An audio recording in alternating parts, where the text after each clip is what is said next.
अब है कुर्बानी के दिन कि कुर्बानी कब होगी। ये शहबाज भाई चाहे कि आज के आज ही मैं कुर्बानी कर डालता हूँ, मसले ऐसे सुने हैं और ऐसा जोश पैदा हुआ है कि कल सुबह में ही बिस्मिल्लाह अल्लाह अकबर अपने बकरीद की कुर्बानी हो गई तो हो जाएगी। जी हो जाएगी।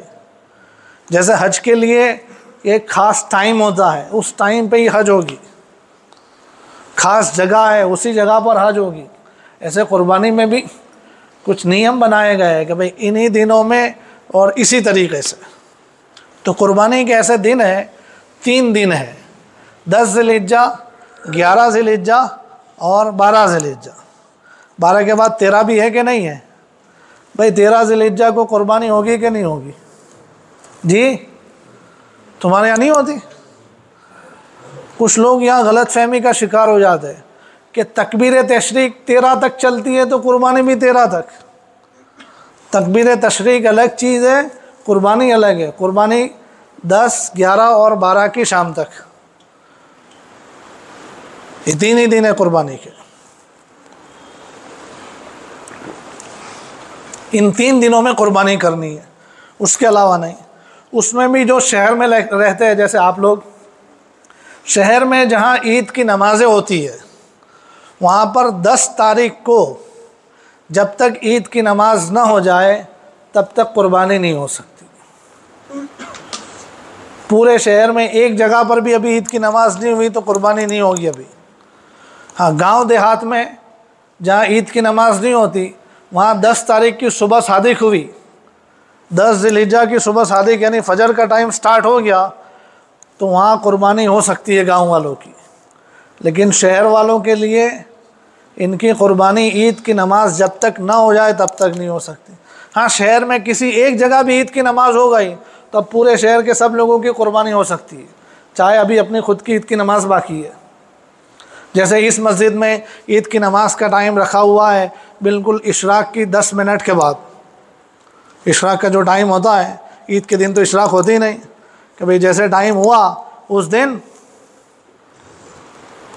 ईद की नमाज बिल्कुल स्टार्ट में हो जाएगी। तो बहुत पहले ईद का टाइम यहाँ रखा हुआ है। और दूसरी वो मरकज़ वाली मस्जिद में 9 बजे का टाइम रखा हुआ है। और यहाँ ईद की नमाज़ हो गई तो अब वो लोग जो मरकज़ में ईद की नमाज़ पढ़ने वाले हैं वो भी अपने घर कुर्बानी कर सकते हैं। भाई शहर में एक जगह तो ईद हो गई ना, हो गई, सबकी कुर्बानी जायज़ होना शुरू हो गई। अच्छा, कोई आदमी तुम्हारे में ऐसा है कि जो शहर में रहता है, ईद की नमाज़ शहर में पढ़ता है, लेकिन उसकी कुर्बानी होती है गाँवड़े में, उसके जानवर है गांव में रखे हुए और वो ख़ुद इधर है, और वो लोग तो सुबह सुबह फजर की नमाज़ पढ़ के बिस्मिल्लाह अल्लाह अकबर कर रहा है, आप इधर है, तो आपका जानवर वहाँ कुर्बान होगा कि नहीं होगा? सुबह में आपका जानवर फजर के टाइम पे ईद की नमाज से पहले आपका जानवर वहाँ रखा हुआ है, उसकी कुर्बानी जायज़ होगी कि नहीं? जी कोई बताएगा? नहीं होगी? होगी। उलमाए पालनपुर में इख्तिलाफ हो गया। भाई उसकी कुर्बानी हो जाएगी उधर। कुर्बानी में जानवर जिस जगह पर है उसका एतबार होगा। जानवर तो गांव में बैठा हुआ है, वहाँ ईद की नमाज नहीं होती और वहाँ फजर से टाइम शुरू हो गया है तो फजर में कुर्बानी हो सकती है। आदमी जहाँ पर है उसका एतबार नहीं, जानवर जहाँ है वहाँ का एतबार होगा। कोई आदमी रहता है उधर गाँव में, उसका जानवर है शहर में, कुर्बानी जानवर की शहर में करने की, वह शहर में नया मकान बनाया है, नया मकान में ईद करने की है, वो रहता है गांव में। तब यहाँ शहर में बताओ, जब तक ईद की नमाज नहीं होगी तब तक उसकी कुर्बानी हो सकती है? नहीं हो सकती। तो ये कुर्बानी का टाइम हो गया कि 10, 11 और 12 तारीख ये कुर्बानी के दिन है। इसमें दिन में भी हो सकती है, रात में भी हो सकती है। रात में भी कुर्बानी हो सकती है। बहुत सारे लोग ऐसा समझते हैं कि रात में कुर्बानी नहीं हो सकती। भाई जल्दी मगरिब थवानी से जल्दी जल्दी कुर्बानी करना हो, પછી मगरिब થઈ जैसे પછી कुर्बानी ना था, ऐसा नहीं है। रात में भी हो सकती है। हाँ, किताबों में ऐसी बात लिखी हुई है कि रात को कुर्बानी करना मकरूह है। वो इसलिए लिखी हुई थी कि भाई रात के अंदर आप कर रहे हैं, अंधेरे में आपको पता नहीं चलेगा सही तौर पर रगे कटी नहीं कटी, इसलिए मना किया गया था। अब तो रोशनी का ऐसा निज़ाम बनाया हुआ है कि दिन रात का फ़र्क ही ख़त्म हो गया। अब लाइट चालू करके आप पूरी नसें और नसों के अंदर भी बैठ के देख सकते हैं कि क्या हुआ क्या नहीं हुआ। तो रात की भी कुर्बानी सही है। ठीक है। अच्छा, एक बात यह है कि भाई ये तो कुर्बानी के दिन हो गए कि 10, 11, 12 ये कुर्बानी के दिन हो गए। अब है कि इन दिनों में कुर्बानी करनी है तो कुर्बानी का तरीक़ा क्या होगा, कुर्बानी का जानवर ज़बह कैसे किया जाएगा। इसलिए मैंने शुरू में पूछा था कि किस किस ने अपने हाथ से कभी जानवर ज़बह किया है। हुज़ूर अलैहिस्सलातु वस्सलाम अपने हाथ से अपनी कुर्बानी करते थे, अपनी कुर्बानी अपने हाथ से करते थे। और औरतें भी कर सकती है कुर्बानी अपने हाथों से। हाँ, औरतों की कुर्बानी औरतें भी कर सकती है, ऐसा नहीं कि औरत कुर्बानी नहीं कर सकती, हाँ कर सकती है, और करवानी चाहिए। तो हिम्मत तो आए, कभी ज़रूरत पड़ जाए तो।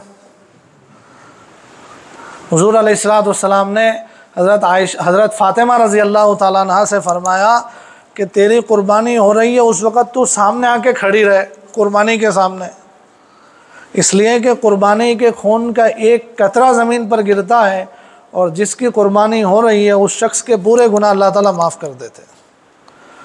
तो अब तो लोगों का हाल ये हो गया, इतना डर खौफ फैल गया है कि कुर्बानी हो रही हो अंदर के रूम में जाके बैठ जाते हैं, माराथी नथी जोवा तो, माराथी नथी जोवा तो। अपने हाथ से कुर्बानी ज़बह करने की बात कही गई है। और आप देखें कि हुज़ूर अलैहिस्सलातु वस्सलाम की उम्र मुबारक 63 साल थी जब आप हज में थे, हज्जतुल वदा में, और आपने 100 ऊँट कुर्बान किए थे।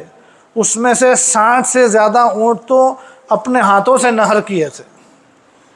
ऊँट, मुर्गियों की बात नहीं हो रही है, ऊँट 60 से ज़्यादा 63 साल की उम्र में हुज़ूर अलैहिस्सलातु वस्सलाम ने अपने हाथों से नहर किए थे। मुझे तो ये हाथ में एक हफ्ते से तकलीफ़ हो रही है। कल मैंने घर में कहा कि भाई दुआ करो, कुर्बानी के दिन आ रहा है और अपना हाथ फैल हो रहा है। मौका कैसे जाने दे हाथ से, बिस्मिल्लाह अल्लाह अकबर कहकर ये जो मौका मिल रहा है अल्लाह के नाम पर मोहब्बत का इजहार करने का, इसको हम कैसे छोड़ सकते हैं। मैं आपको डर लगता है तो 2-4 साथ में और ले लो, लेकिन करो अपने हाथ से। कसाईयों के पास करवाना मना नहीं है, लेकिन सब कसाई अच्छे नहीं होते। और कभी तो कसाईयों को जैसा कि उस दिन दौड़ भाग होती है कि यहाँ ऑर्डर निपटाना, उधर ऑर्डर, उधर ऑर्डर, उधर ऑर्डर, सब जगह दौड़ भाग में होते हैं कसाई। और फिर एक साथ इतने सारे ऑर्डर को निपटाने के लिए वो अपने मुंह में एक बूस्टर रख देते हैं पान मसाले का। ये बूस्टर रखा हुआ है ताकि बराबर से चुस्ती भी रहे और बिस्मिल्लाह अल्लाह अकबर बोले नहीं बोले, क्योंकि मुंह में तो मसाला भरा हुआ है, पान भरा हुआ है। बिस्मिल्लाह अल्लाह अकबर बोलने जाएंगे तो मसाला गिर जाएगा। तो कभी देखना आप कसाई को बुलाओ तो ये बिस्मिल्लाह अल्लाह अकबर पढ़ रहा है कि नहीं पढ़ रहा, क्योंकि कुर्बानी के लिए ज़रूरी है। आप कितने भी महंगा बकरा लाओ और बिस्मिल्लाह अल्लाह अकबर बोला ही नहीं तो ये हलाल होगा? जी हलाल होगा? नहीं होगा हलाल। ये जानवर जो खाने के लिए हलाल हो रहा है, कुर्बान हो रहा है, ये अल्लाह के नाम से ही तो हो रहा है। हज़रत मौलाना ने ये तिलावत इसी की तो फरमाई थी। हज़रत मौलाना ने शुरू में तिलावत फरमाई ना, कारी साहब ने, माशाल्लाह बहुत खूबसूरत मंज़र आ गया था सामने। मौलाना ने चुन के कुर्बानी की आयतें लेकर आए और वो भी शेख बुंदर बलीला के लहजे में। तो यहाँ बैठे बैठे हम लोग हरम पहुँच गए थे। वैसे भी हज के दिन चल रहे, जैसे जैसे हज की बातें सुनते हैं दिल मचलता है, और हज़रत ने इमाम हरम के लहजे में पढ़ी आयतें तो मज़ा आ गया। तो इसमें यही तो था कि अल्लाह का नाम लो तो जानवर ज़बह होगा। तो इसलिए अपने हाथ से करने का, ताकि अपने बिस्मिल्लाह अल्लाह अकबर पढ़ाए कि नहीं अपने को तो पता होगा ना। तो पहली चीज़ है कि अपने हाथ से जानवर ज़बह करें। दूसरी चीज़ ये है कि जानवर के ज़बह कर में ज़रूरी बातें बतलाता हूँ, दूसरे सब आदाब बताऊँगा तो काफ़ी टाइम हो गया ना। चलाने का है छोड़ देने का? जी मैंने तो सोचा था कि 11:15 को तो हम तो दुआ पढ़ लेंगे, लेकिन ये तो चला। क्या कहते हैं मौलाना, जाने देवे? बशाशत है आप लोगों की तो जाने देवे। चलो थोड़ी देर में इंशाल्लाह मुख्तसर जितना हो सकता है इतना मैं करता हूँ। तो एक तो ये है कि अपने हाथों से खुद ज़बह करें। दूसरी बात यह है कि कुर्बानी के लिए ज़रूरी है बिस्मिल्लाह अल्लाहु अकबर पढ़ना। तीसरी बात यह है कि 4 रगें सिर्फ काटनी है। वैसे 2 कट जाएगी तो भी कुर्बानी हो जाएगी, लेकिन काटनी 4 है, 4 से ज़्यादा नहीं, 2 से कम नहीं।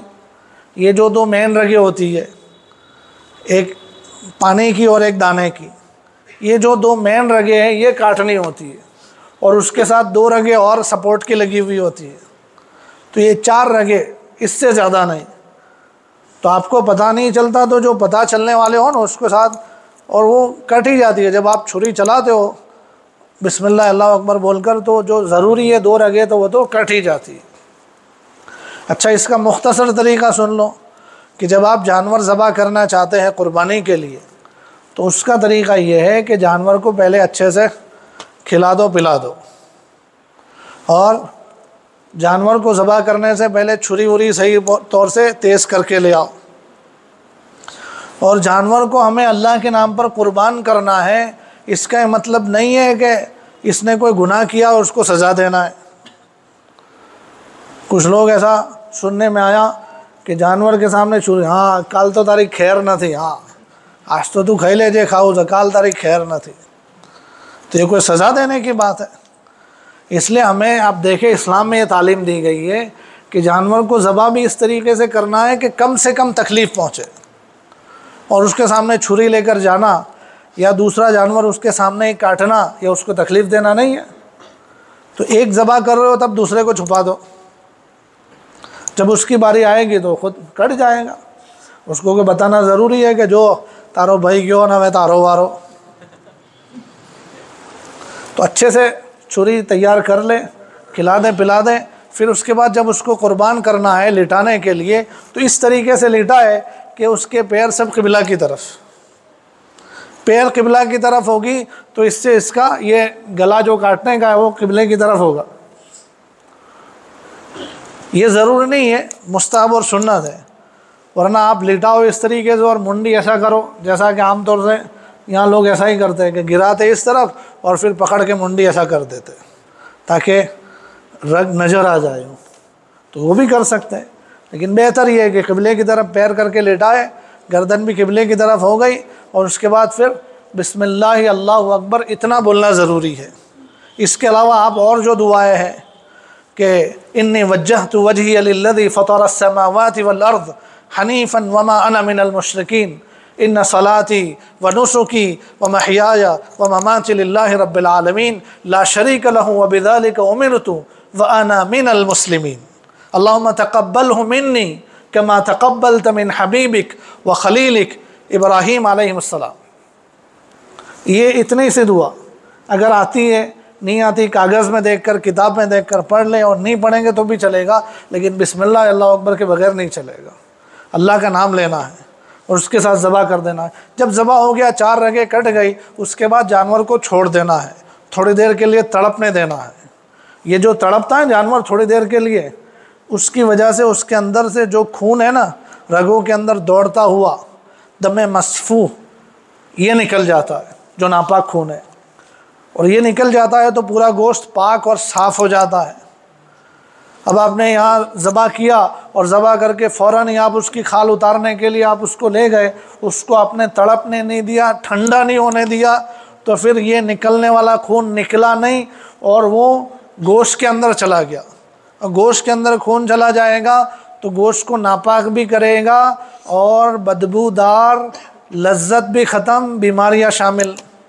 क्योंकि ये जो निकलने वाला खून निकल रहा है ना, इसमें टॉक्सिन होते हैं, बीमारी के जो ज़र्रात हैं, और ये सब खून में पेवस्त हो गए गोश्त के अंदर, तो जिसकी वजह से गोश्त नुकसान कारक हो जाता है। थोड़ी सब्र कर ले। कसाई हजरात जो है ना, इस टाइम पे जल्दी जल्दी करके दूसरा ऑर्डर कराने जाते हो, तो ज़रा ज़बह किया, उसके बाद कसाई को कि आओ 2 मिनट हाथ धो, चाय पियो, चाय पिलाने लगा दे, तब तक ठंडा हो जाएगा। वरना वो अपना ऑर्डर पूरा करने के चक्कर में या गोश्त ख़राब कर देगा। तो ये हो गया तरीक़ा। उसके बाद फिर एक मसला ये है, मुख्तसर ये है कि क़ुरबानी के गोश्त का क्या करें। भाई खाए, खुद भी खाए, रिश्तेदारों को, दोस्तों को, पड़ोसियों को और गरीबों को, सबको खिलाए। वातिअमुल क़ानिअ वल मुअतर, हज़रत क़ारी साहब की तिलावत में आया था कि जो सवाल करने वाले, जो साइलीन हैं, इनको भी दे, और जो ना करने वाले हैं इनको भी दे, सबको दे। इसलिए मुस्तहब ये है कि कुर्बानी का जो गोश्त है उसके 3 हिस्से किए जाए, एक अपने और अपने घर वालों के लिए, दूसरा जो है अपने रिश्तेदार और दोस्त वगैरह के लिए, और तीसरा गरीब गुरबा के लिए। ये मुस्तहब है, उससे कम ज़्यादा होगा तो कोई हरज की बात नहीं, लेकिन ख़ुद भी खाना चाहिए। बहुत सारे लोग आज के इस दौर में कि यार हम कुर्बानी का गोश्त नहीं खाते, या लड़कियां घर की औरतें नहीं खाती, इनको रग़बत देकर, तरग़ीब देकर खिलाना चाहिए, क्योंकि ये अल्लाह की मेहमानी है। आप चाहे साल भर अपने घर में गोश्त ला कर खाते हैं, बनाते हैं, पकाते हैं, ख़रीदते हैं, खाते हैं, ये मसला अलग है, वो नॉर्मल गोश्त है, ये अल्लाह की मेहमानी वाला गोश्त है। और अल्लाह की मेहमानी वाला गोश्त न खाना ये वन टाइप ऑफ रिजेक्शन है अल्लाह की मेहमानी का, एराज़ है कि अल्लाह मेहमानी कर रहा मैं ना, वो नहीं खातो। तो ऐसा नहीं कहना चाहिए, कुछ ना कुछ तो खाना ही चाहिए। औरतों को भी कहो कि खाओ, खाने चाहिए। आम तौर से इस वक्त ये स्कूल के पढ़ाई के नतीजे में हमारी जवान लड़कियों में ये रुझान बहुत तेज़ी के साथ फैल रहा है कि लड़कियां गोश्त नहीं खा रही है, कि वजन वधी जाए छे ने, आ थी जाए छे, ते थी जाए, नहीं खाती, और जा जाके क्या खाती, पकौड़ी, पिज़्ज़ा। तो उससे तो जैसे पूरा सवाब मिल जाता हो। तो इसलिए समझाए इनको, ये जो B12 की कमी आती है ना, अक्सर औरतों को देखो तो हेमोग्लोबिन कम है, B12 कम है, ये गोश्त ना खाने के नतीजे हैं। और गोश्त खाए ना खाए, लेकिन कुर्बानी का तो खाने की तरगीब देनी चाहिए। अब एक चीज़ रह गई है खाल का मसला, कि कुर्बानी तो हो गई, गोश्त भी आपने मौलाना कटिंग करा दिया, खिला दिया सबको, अब खाल का क्या करे? जो गोश्त का किया था वो खाल का करो। गोश्त तो खा गए थे, खाल कैसे खा सकते? खाल को इस्तेमाल करो, खुद इस्तेमाल करना चाहे जायज़ है, खाल खुद इस्तेमाल करना चाहे जायज़ है। अक्सर लोग ऐसा समझते कि ना कुर्बानी चामड़ू तो आप ही देवू पड़े, आप ही देना कोई ज़रूरी नहीं है। खुद इस्तेमाल करना चाहे उसको साफ़ करके उसका मुसल्ला बनाओ, नमाज़ पढ़ो, कुर्सी पर बैठने के लिए बनाओ, बकरे का तो बना सकते, अपनी चद्दर बना सकते हैं, तकिए का कवर बना सकते हैं, गाड़ी में सीट का कवर बना सकते हैं, ओरिजिनल लेदर बना सकते हैं। आपको इस्तेमाल नहीं करना है खाल, किसी और को हदिया दे सकते हैं, और चाहे अमीर हो गरीब हो किसी को भी हदिया दे सकते हैं। भाई हमारे ही कुर्बानी ने चामड़ू से तमने हदियो आपो छू, तमारे जे करो करो, कर सकते। खुद इस्तेमाल नहीं करना, किसी को देना नहीं है, तो करोगे क्या? कभी इसको सदका कर दो, या तो पूरी की पूरी खाल सदका कर दो, या बेच कर उसके पैसे सदका कर दो। आम तौर से हमारे लोग जो करते हैं वो यही करते हैं, भाई कुर्बानी नहीं खाल सदक़े में दे देते हैं, मदरसे में, संस्था में, किसी ऑर्गेनाइजेशन में, फिर वो लोग बेच कर उसका पैसा जो है ये संस्थाओं में लगाते हैं। तो ये आखिरी ऑप्शन है। जैसे कुर्बानी के गोश्त में क्या है, खुद खाओ, किसी को खिलाओ, बेचना जायज़ नहीं है। कुर्बानी का गोश्त कोई बेचे तो हमारे तो 3 बकरा कराया था, गोश्त वध्यू से तमारे लेवू से, अब मार्केट में तो 600 रुपये बेचा है, अपन 400 में आपी देश। तो बेचने जाएगा तो बेच सकते, किसी ने बेच दिया तो वो पैसा सदका करना पड़ेगा। तो ऐसे ही कुर्बानी की खाल बेच दी तो उसको सदका कर देना पड़ेगा पैसों को।